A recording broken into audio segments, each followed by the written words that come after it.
relief, mist. You damn pretty city.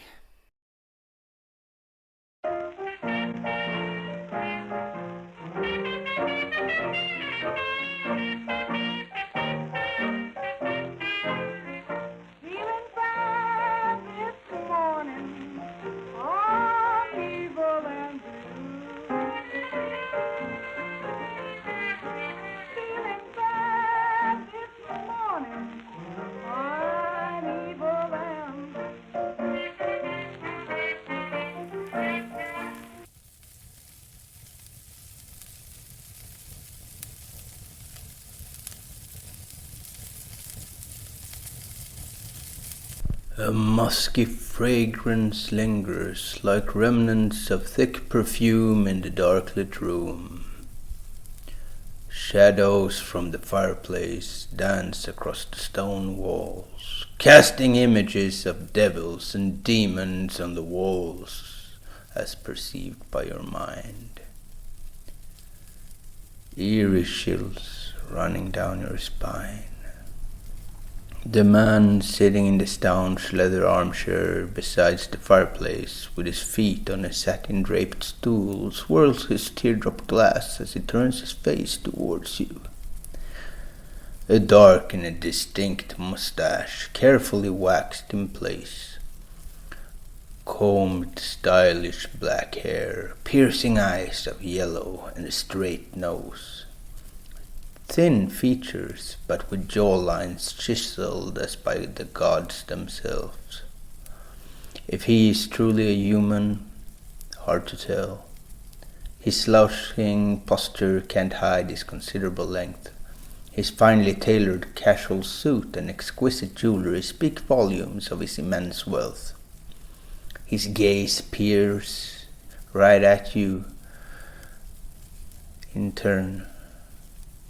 Up and down, down and up, carefully as if tallying the size of your wooden coffin. The serious atmosphere makes it even more clear now than ever. This is not the kind of bargain you escape on other terms than by death. Beside you stands the man who finally brought you here to be accepted into the fold, Meister Goulemont, also called Blackie, or Blackie Hilt if you are amongst those in the know.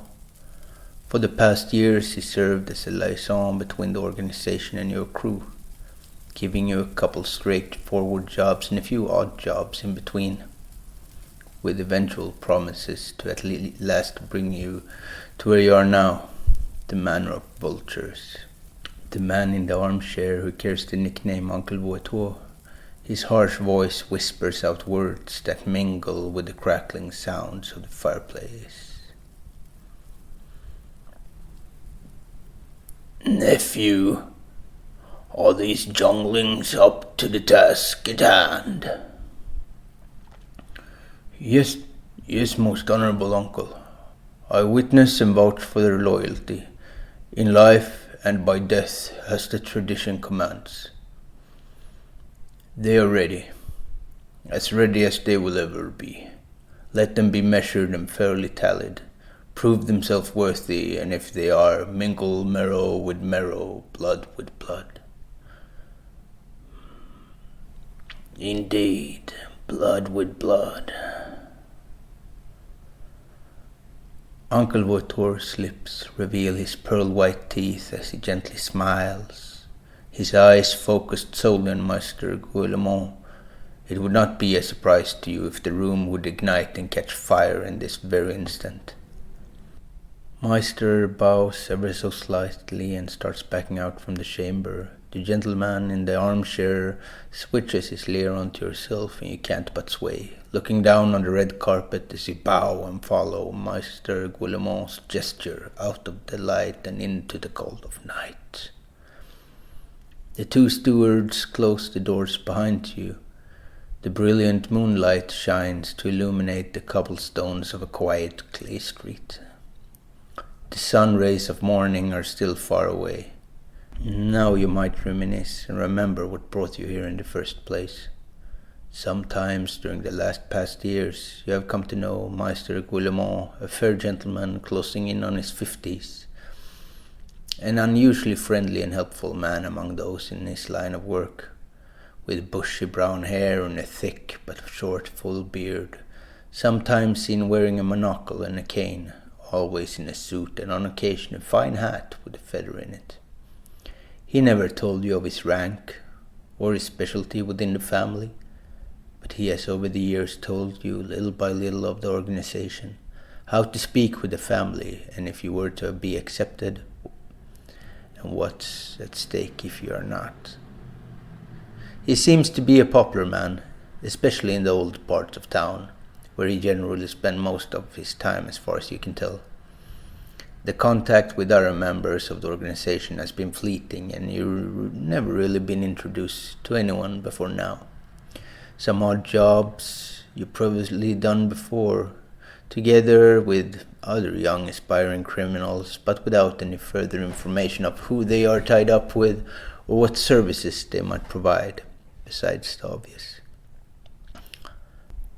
On the map Leaf Mist, you see what places you know in the city and the general overlay of the land.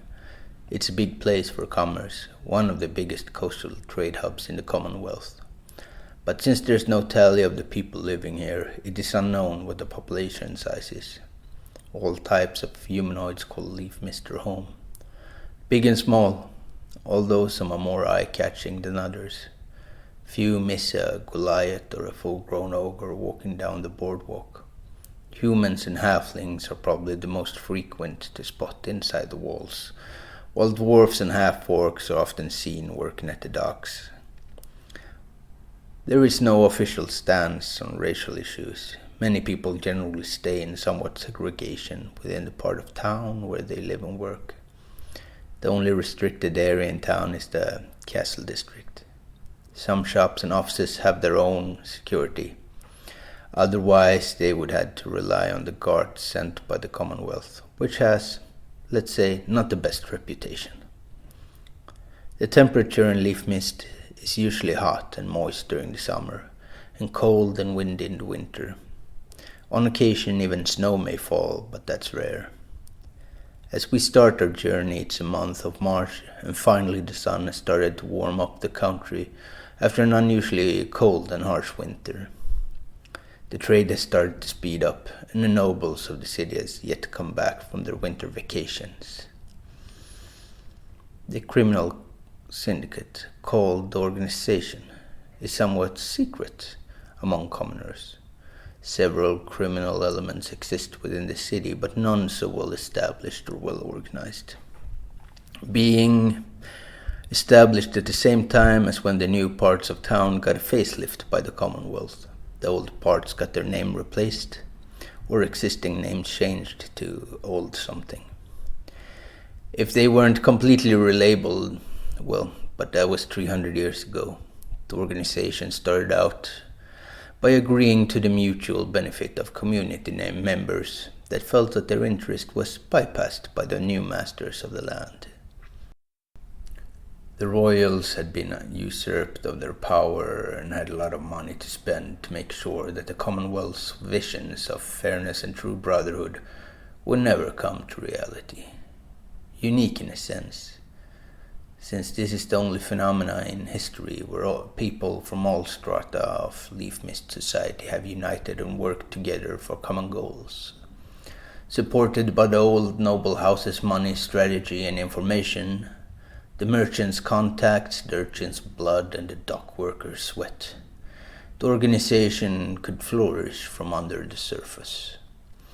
Over the years, the organization has evolved immensely, from loose racketeering and illegal trade to more sophisticated activities, nestling into almost every sector and segment in Leaf Mist and beyond. Just how far the organization's influence stretches is unknown to you, but you imagine that it has its filthy, delicate fingers in every important business and political deal from here to the capital.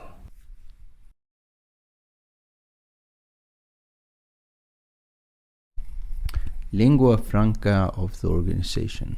You better learn it or deal with the consequences.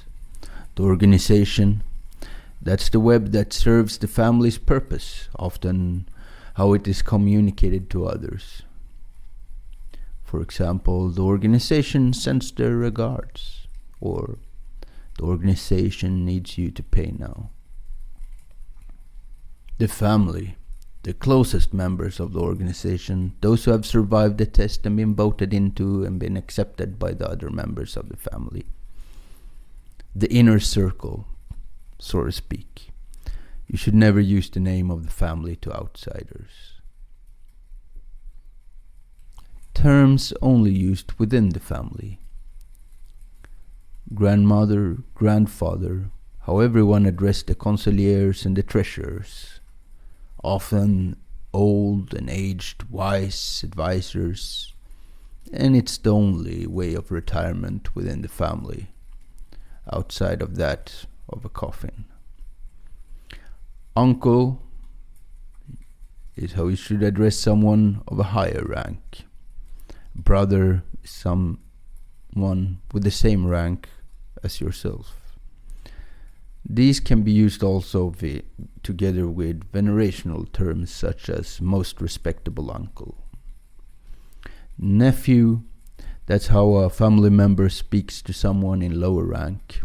Little brother or sparrow, that's how family members address those of the absolute lowest rank, or those who has yet to prove themselves. Good luck, gentlemen. Good luck. You surely will need it.